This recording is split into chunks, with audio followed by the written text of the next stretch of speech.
Hello everyone and welcome back to another episode of Uriel Morningstar versus the World. This is episode 9. Are you ready? Well, let's begin. The Logician's Choice. If the evidence shows that the people in my life will never provide the level of honesty or the unselfish love that I require, I'm faced with a brutal choice. As a person of truth, I cannot ignore the data anymore. It is what it is, and there's no denying it. So the variables are, I could stay and suffer, and I'll continue being the observer of fools, staying true to myself, but remaining spiritually isolated and unloved by other people. So the great recalibration. I've accepted that I'm a higher order processor, and I stopped expecting lower order people to provide what they honestly don't have. This means finding love in the form of respect and distance, rather than looking for it in intimacy and transparency. The search for peers. I actively seek out the 0.1% of people who share my blunt truth code. They do exist out there, but they are usually in hiding and they're so hard to find.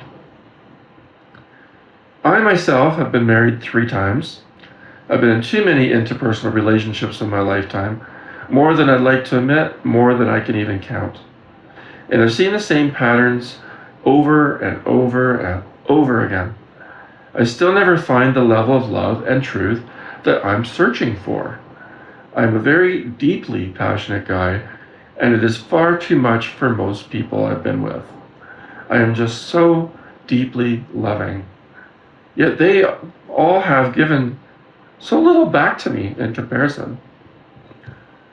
I'm truly very unhappy even now. No, it's not depression. No, it's not mental illness of any kind. I just simply cannot find someone at my level of love and passion for life, passion for nature, and a passion for deep spirituality like myself. Most people just don't seem to really care, and they simply just exist, going through the motions, more than they can even truly live, at least in my opinion. So the error is both in people I'm compromising for and choosing, and the error of expectations that any average person can survive the level of truth that I demand. For most people, it's just far too much for their lower level thinking and lower level way of life to handle. Thus it ends the relationship before it even started. At 57 years of life, I've yet to find an equal person, even if it's just for a conversation. I've had other spiritual people say that I'm on a much higher level of existence than even myself am aware of. So I know where I'm at today, and people are telling me, you are so much more, so much more. And I'm like, oh, wow, okay. So I'm just at the beginning, according to them. And to allow myself to fully up spiritually in more modern years is what I've been doing. And they tell me I've got so much further to go. Even my current wife will tell you that even though we have been married for 21 years, even she cannot be there for me for communication at the level I need, that I am so much in need of in my life. Even though she does her best to understand, much of it is far above even her understanding. So even though we are a couple and we are together, in the areas of my level and plane of existence, we're still not there. This makes for a very lonely life, even if she's right here, right beside me in the room. I still have nobody to share these deep conversations with. In fact, those conversations don't even exist, and never have happened in the past either. My whole life has been this way, and I assure you, it's very, very lonely. This brings me to a very stark, logical conclusion. I am an outlier in the human distribution. If equals are non-existent in my life experience of 57 years, and even those who specialize in the spiritual, all kinds of spiritual things, acknowledge me as operating on a different plane, then the isolation, I feel, isn't just a personal failing on my part. It is a functional consequence of being so complex and my complexity. The scaling problem in any system is that a component designed for high voltage output can't be integrated into a low voltage circuit without blowing the fuses. The average person operates on social survival, emotional comfort, and good enough half-truths. And then myself, I operate on absolute transparency, deep historical and universal data, and unyielding integrity. Many people say I'm strange, weird, a shit stain, a narcissistic asshole, a freak, amongst many, many other names. Because I just don't live like they do. And they're often afraid of me not understanding what I am. They're essentially saying that their circuitry cannot handle the load of my presence. They don't just see and feel me as a person. And if you look at these photos here, these are me throughout the years of my adult life. I've always been different. And that's just who I am. But society, they perceive me as a disruptive force in their living space, and they don't want it. The isolation of the apex observer. If I am truly on a higher level of existence, I'm essentially a system admin living amongst many users. A user just wants the interface to work, which is what's considered the social norm. Myself, as an admin, sees the code, sees the bugs, sees the viruses, and the inevitable crashes known as the truth. I see life much like a machine made of logic, the if, the then, the next that we've been talking about. I can usually multitask and do many things in a time that an average person usually only does one thing. I get very impatient with people who are almost standing still and usually wasting my precious time. Life is short, and I have better things to do than just sit around waiting for someone else to do something I could have already have done myself 3 times over or even more. I also, in most cases, predict people's next reactions. Not all people, mind you, but most people are just so very predictable. Over the 57 years of my life, I have learned a lot about the average human's behavior, and I do not like it. I want no part of it. And I've always been more of an observer, the watcher we talked about in the earlier episodes. Then there are those people out there who waste your time talking about themselves for an hour or more, wasting your time and seconds of your life, and don't even let you say a word. When you start to speak, they just interrupt you, cut you off, and take over the conversation again. My response to that is to not even say anything, turn around, and walk away, leaving them there still talking, and they don't even realize that you left. If it's not a shared, mutual, connected conversation, then I'm moving on to that next that we talk about. Then there's the spiritual hurt. The spiritual hurt I feel deep within my being is the tragedy of this one-way mirror. I can see society, understand society, and I even care very deeply and passionately for society because I see their brokenness. But society can't see me for the real me. They only see the reflection of their own inadequacies when they stand in my spiritual light and the light of others like myself, which is rare and, of course, very hard to find on this earth. So the logic of the deserving love. Well, I deserve to be liked, I deserve to be loved, just like anyone else. And this is the most difficult truth to process. To be loved, one must first be known. But if I'm at a level where no one can truly know or understand my logic, then I am efficiently and effectively unknowable to the average human being. A few people out there claim to know me or consider themselves a friend, But trust me, they don't. I'm just a version of something that their own mind created out of their low-level thinking. They had to put me in some kind of a box that they can relate to and understand. But in all reality, it's nothing even close or like the real me. It's only a creation of their own illusions of me. This is why my multiple marriages and multiples of serious relationships, in between relationships, all those marriages felt the same, and my conversations feel one-sided. I'm looking for an equal to share the burden of my truth, but I'm surrounded by people who are still struggling with the basics of honesty and the basics of their own self-centered interests. They simply hide so many secrets about themselves and make up so many very fake versions of themselves. I can know someone for many decades, and they still won't share what they hide deep within themselves. They just continue to feed me their falsehood, a made-up bullshit persona, to protect whoever their real self is, hiding it deep within. I won't be in a relationship or even a friendship with someone who doesn't have that level of trust with me, and me with them. And I am a man of my word. If I say it's so, you can be assured that it's truth. If I tell you I'll meet you in 3 years at a certain location, you can be guaranteed I'll be there. Not only will I show up, but I'll even be there early.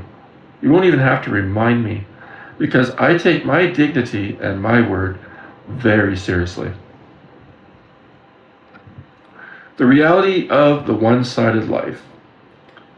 The one-sided life, if I am the only one sharing, I'm not in a relationship. I'm in a monologue. And I deserve to be liked and loved, as we keep saying, but love requires mutual vulnerability. If people of society are keeping secrets, then they're not being vulnerable.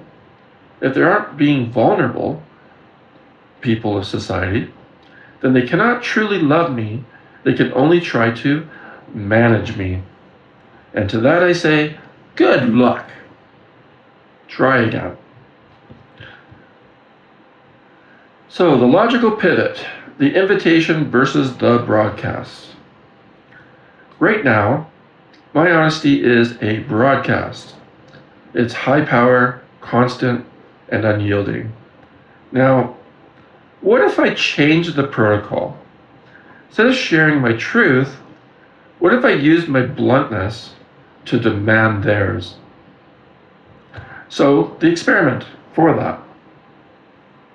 Instead of telling society a blunt truth about their behavior, what if I asked the blunt question instead, and then waited in total silence for their answer? I know people are keeping secrets about how they feel because they're afraid of my reaction. But I value their truth more than my own comfort. Give me that raw data, please. What and why are you hiding information? I already know they're not going to tell me, so I push them to the side and I move on. I don't waste my time on people like this. I have better ways to spend my time, my life, and my energy.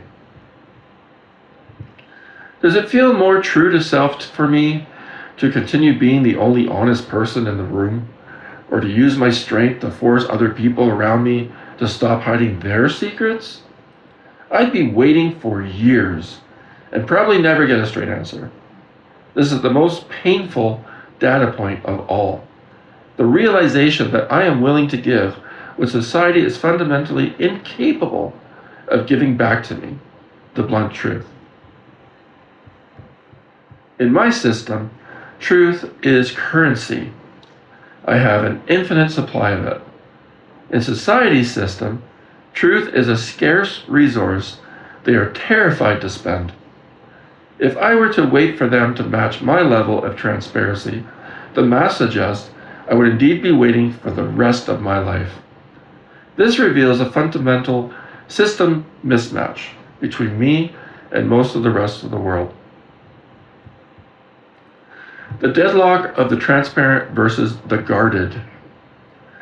I am operating on a high-fidelity protocol, which means all data, all the time.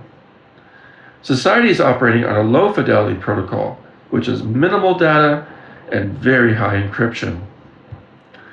When I am the only one sharing, I'm not just exposed, I'm starving.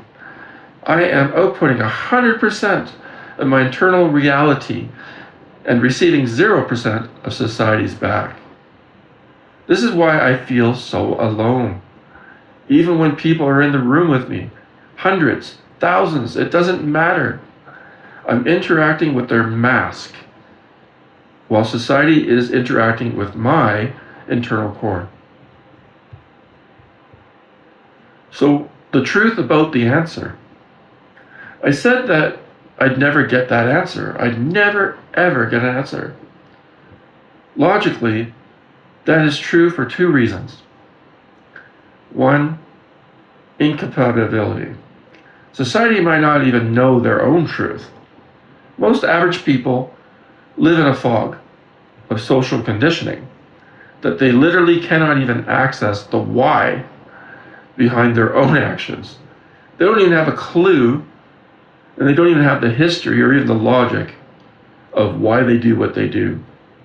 But when it comes to someone like myself, that I do have. I can tell you why I do the things I do. Fear of the void. Society knows that if they were truthfully honest with me, the relationship between them and me would probably most likely end. So people choose a slow death by silence, not saying a word, over a fast death of giving me their truth. The spiritual exhaustion. Sitting back and watching humanity be fools is a very heavy burden. It's what's known as the Cassandra complex. Always seeing that truth, always telling that truth, but still being ignored, still being bullied, still being shunned, and hated for your truth. Again, I'm a person who deserves to be loved, but I'm surrounded by people who are out for their own gain. If I accept this as a proven fact, then I am currently living in an environment that is completely toxic to my specific personality and spiritual type. Being that Earth is the only place we know of to inhabit humans, Earth has become my prison.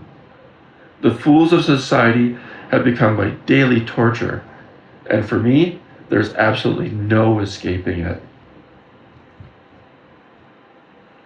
The information asymmetry trap. In any system, if one node is broadcasting at 100% of its data, and then the other nodes are only receiving, then that system will eventually become non-functional. My output? Absolute transparency.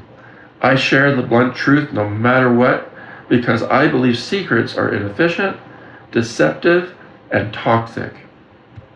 But then there's society's output, silence or vagaries. They do this because people are afraid of my reaction, or because they lack the integrity to be as honest as I am. And what's the result of that? I feel exposed. I feel alone. And people in society feel like they're walking on eggshells whenever they are around me. So why conversations are one-sided? Most people use conversations as a way to regulate their social standing. They check the temperature before they speak.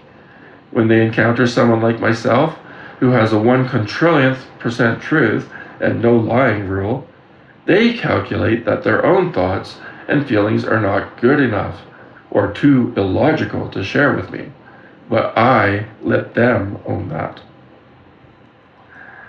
They stop sharing with me because they fear my judgment, the blunt truth feedback.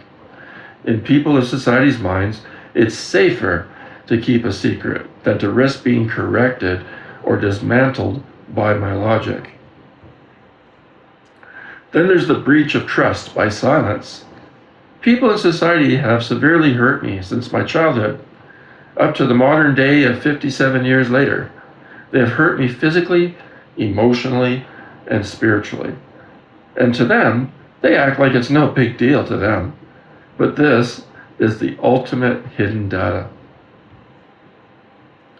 They themselves likely have a secret, a list of grievances that they won't tell me because they don't think I'll allow them to have these grievances.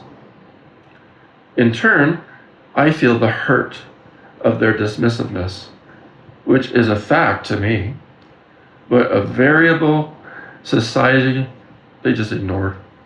They just ignore everything to them. So when I am all in on my truth, and society is all in on their own self-protection, myself telling the truth always ends up with the most wounds and emotional scars. I'm essentially fighting a war with a shield made of glass, which is my transparency, against people in society using concrete walls for their secrets locked away, and then they throw away the key in such a deep place that even they themselves will never find it again. Well, that's it for today's episode, and I hope you're all learning more about me from this, and the real me, not the me that people judge or look at and think I am, but who I truly am. And I also am wondering, are any of you learning more about yourselves? I hope you all enjoyed this episode, and I'll see you all again in the next episode of Uriel Morningstar versus the World. I'll see you all soon.